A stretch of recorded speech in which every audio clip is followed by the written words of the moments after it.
ETF index mutual funds నేర్చుకుని stock మార్కెట్లో రాణించాలనుకుంటున్నారా? వెంటనే ఈ నెంబర్కి కాల్ చేయండి. నమస్తే, welcome back to Suman TV. ప్రస్తుతం మనతో పాటు ఉన్నారు పబ్లిక్ స్పీకర్ రజనీ రమ్మ గారు. నమస్తే మేడం. నమస్తే నవీన. మేడం, ఈ అహ్మదాబాద్ది ప్లేన్ క్రాష్ సంబంధించి అందరూ ఫ్లైట్లో చనిపోయిన వాళ్ళ గురించి 242 మంది గురించి మాట్లాడుకుంటున్నారు. మరి వాట్ అబౌట్ జుడో డాక్టర్స్? మధ్యాహ్నం టైంలో లంచ్ బ్రేక్ కోసం క్యాంటీన్కి వెళ్ళారు. కొంతమంది ఆ టైంలో హాస్పిటల్కి వెళ్ళిన వాళ్ళు ఉన్నారు, చెప్తున్నారు సాక్ష్యాలు. నేను ఆ టైంలో అక్కడ లేను, హాస్పిటల్కి వెళ్ళాను. కొంతమంది చెప్తున్నారు ప్రొఫెసర్స్ ఫ్యామిలీస్ కూడా ఉంటున్నాయంట అదే బిల్డింగ్లో. మరి మా అబ్బాయి టిఫిన్ చేయడానికి బయటకు వెళ్ళాడు, ఎప్పుడైతే ఈ ఫ్లైట్ సడన్గా వచ్చిందో కొంతమంది దూకేశారంట అక్కడి నుంచి. మరి ఇప్పటివరకు ఎంతమంది అనేది ఇంకా క్లారిటీ లేదు. 30 అంటున్నారు, 40 అంటున్నారు, 50 మంది జుడో డాక్టర్స్ అన్నారు. మరి అక్కడ వరకు వచ్చారు అంటే వాళ్ళు డాక్టర్స్ చదవడం, ఆ వృత్తి కోసము ఎంతో మందికి వైద్యం చేయాలని కొన్ని కళలతో వచ్చారు. ఒక డాక్టర్ చదివించడం అంటే తల్లిదండ్రులకి ఈ రోజుల్లో ఎంత కష్టం, అది మీకు తెలిసిన విషయం. ఎంత ఖర్చు పెడితే అక్కడ దాకా వచ్చి ఉంటారు. మరి ఒకసారి వాళ్ళ గురించి మాట్లాడుకుంటే మేడం. పాపం అసలు అక్కడ మెడికల్ కాలేజ్ అక్కడ ఉండడమే 100% తప్పు. అదే ప్లేసెస్ కోసం అక్కడ అలా కట్టుకుంటున్నారు. కానీ ఇప్పుడు చూడండి, దేశానికి అసలు డాక్టర్లే కరువు అయిపోయారు. ఇప్పుడు ఒక స్పెషలిస్టులు కావాలంటే వెతుక్కునే పరిస్థితి. ఇప్పుడు తయారవుతున్న డాక్టర్లు నెక్స్ట్ జనరేషన్కి కానీ నెక్స్ట్ కమింగ్ ఫ్యూచర్ డేస్కి కానీ ఈ డాక్టర్లు ఎంతో అవసరం. పాపం డాక్టర్ చదవాలంటే ఏ రోజుల్లో తీసుకున్న కష్టమైన కోర్స్ ఏదన్నా ఉందంటే అదే. వాళ్ళు ఎంతో కష్టపడాలి, ఎంతో ఎంతో ఎంతో కష్టపడాలి, మామూలుగా కాదు. అంత కష్టపడితే ఒక డాక్టర్ తయారవుతారు. కష్టము, దానికి తగ్గ ఖర్చు కూడా. తల్లిదండ్రులు శ్రమ ఎంత ఉంటుంది, ఎక్కువ 50-50 అనుకోవచ్చు. వాళ్ళు ఎంతో కష్టపడి శ్రమించి వాళ్ళకి కావాల్సిన అన్ని సమకూర్చి, డబ్బులు ఫీజులు అన్నీ సమకూర్చి వాళ్ళకి కావాల్సిన ధైర్యాన్ని ఇచ్చి, ఇంకా ఈ రోజుల్లో ఆడపిల్లలకైతే తీసుకెళ్ళి దించడము, మళ్ళీ తీసుకొని ఇంటికి తీసుకెళ్ళడం, ఇలాంటి శ్రమలన్నీ పేరెంట్స్ పడుతున్నారు. మరి ఆడపిల్లలనైనా సరే డాక్టర్లను చేసి మా అమ్మాయి డాక్టర్ అని చెప్పుకుని మురిసిపోయే వాళ్ళు ఉన్నారు. రేపు పెళ్లి చేసి అత్తగారింటికి పంపించేస్తాము, అంతా మరి పరాయి పిల్ల అయిపోతుంది అని తెలిసి కూడా ఆడపిల్లల్ని కూడా బాగా చదివిస్తున్నారు. డాక్టర్లు ఏంటి అసలు ఏది చదువుతానంటే చదివిస్తున్నారు. ముఖ్యంగా ఇక్కడ మాట్లాడుకుంటే అంత డాక్టర్ని చేసి ఎంతో ఇదిగా వాళ్ళు సంతోషంగా ఉండవలసిన పరిస్థితుల్లో ప్రాణాలను కోల్పోయిన తల్లిదండ్రులు. ఇప్పుడు అక్కడ మెడికల్ కాలేజ్ అంటున్నారు కాబట్టి ఆ స్టాఫ్కి కూడా అది క్వార్టర్స్ ఏవో ఉన్నాయని చెప్తున్నారు.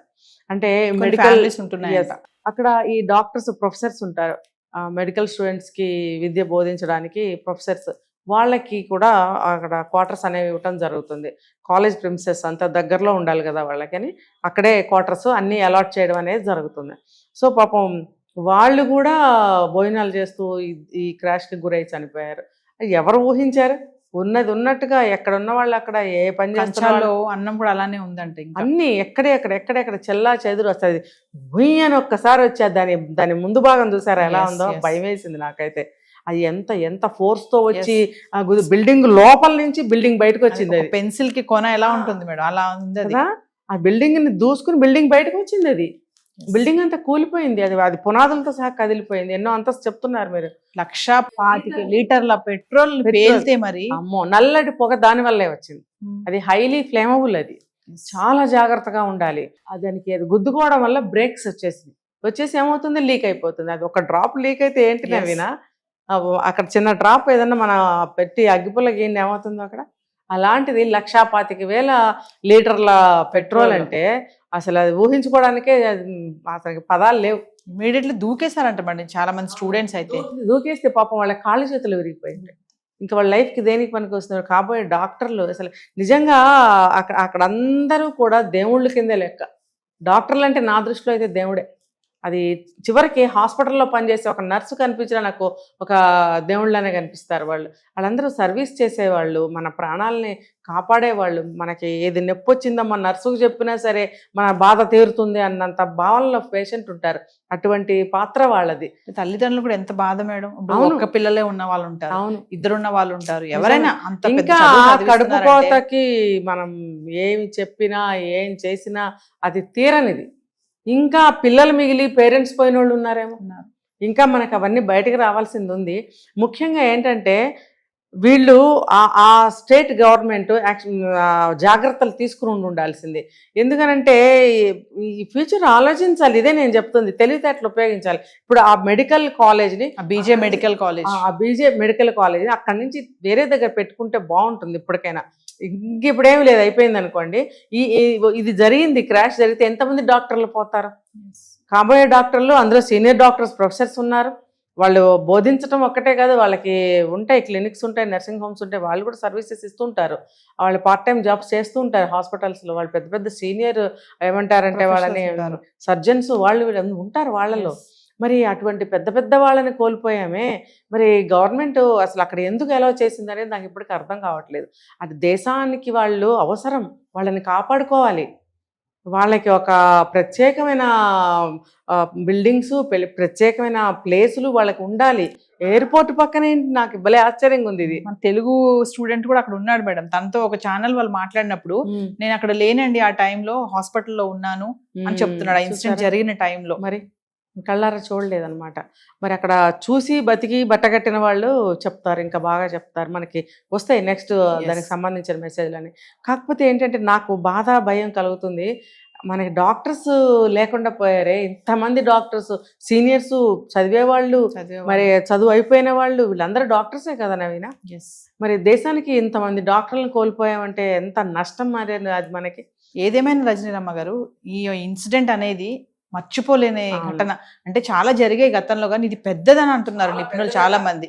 చాలా పెద్దది. ఇంతమంది చనిపోవడం అనేది, నెంబర్ అనేది కూడా చాలా దగ్గర 300 మంది కదా, 265-70 వరకు. ఇంకా ఏమన్నా ఎంతమంది వస్తారనేది చూడాలి. అసలు ఆ శవాల గుట్టలో ఇంకా ఎవరెవరనేది తెలియట్లేదు. ఫ్యామిలీ మెంబర్స్ DNA తీసి టెస్ట్ చేస్తే గానీ చెప్పలేరండి ఎవరు అనేసి. టైం పడుతుంది. వాళ్ళకి టీత్, నెయిల్స్, హెయిర్ ఉండదు. ఇవి తీసుకెళ్లి శాంపిల్స్ దానికి మ్యాచ్ చేసి చూస్తున్నారు. ఎంత కష్టం ఇంత మందికి చేయడానికి. మరి ఇవి చేయడానికి కూడా డాక్టర్లే కావాలి కదా. ఒక దేశం కానీ, ఒక రాష్ట్రం కానీ, ఆ రాష్ట్రానికి సంబంధించిన బలాలు ఏమిటి అనేది చూడాలి గవర్నమెంట్. ఆ బలాలని ఎప్పుడు కాపాడుకోవాలి. డాక్టర్స్ కూడా ఒక బలమే కదా దేశానికి, ఆ రాష్ట్రానికి.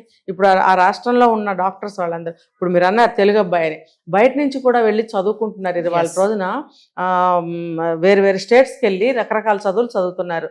ఇక్కడ మన తెలంగాణలో ఉన్న వాళ్ళు తమిళనాడు వెళ్తున్నారు, గుజరాత్ వెళ్తున్నారు, ఢిల్లీ వెళ్తున్నారు, ఎక్కడెక్కడో చదువులు చదువుతున్నారు. మరి వీళ్ళందరూ కూడా డాక్టర్స్ అయినప్పుడు వీళ్ళందరూ మరి దేశానికి బలమే కదా, ఒక మంచి స్ట్రెంగ్త్ వీళ్ళు.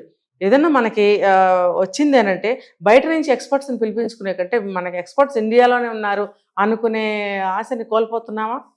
వీళ్ళు తయారైతే మరి అటువంటి పెద్ద డాక్టర్స్గా అవుతారు కదా.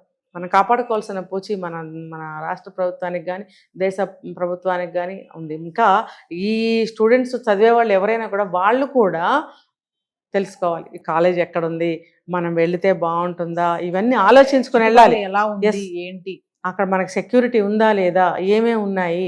నిన్న ఒక అమ్మాయి ఫోన్ చేసిందండి, ఎవరో రెంట్కి ఇల్లు కావాలంటే ఏదో ఉందని చెప్తే ఎవరో మా నెంబర్ ఇస్తే ఫోన్ చేసి అడుగుతుంది.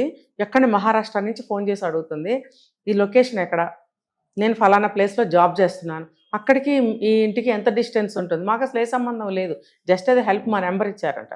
మమ్మల్ని పట్టుకుని, అసలు ఓనర్ వాళ్ళు ఎక్కడ ఉన్నారు, మమ్మల్ని పట్టుకుని ఎన్ని అడిగిందంటే సరే చెప్పాను. అలా కాదు, మీరు అప్రాక్సిమేట్గా చెప్పొద్దు, మీరు అది చూడండి, మ్యాప్ చూసి డిస్టెన్స్ ఎంతో నాకు చెప్పండి, నేను రోజు వెళ్ళాలి కదా, నేను వెళ్ళగలనా లేదా నాకు తెలియాలి కదా ఇల్లు తీసుకోవాలంటే అని.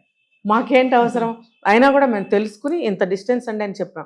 చెప్పినప్పుడు ఇల్లు ఎంత ఉంది, ఎన్ని రూమ్లు ఉంది, దాని వైశాల్యం ఎంత, ఎన్ని స్క్వేర్ ఫీట్స్, ఇవన్నీ అడిగి మొత్తము అప్పుడు తను ఫైనల్ చేసుకుంది.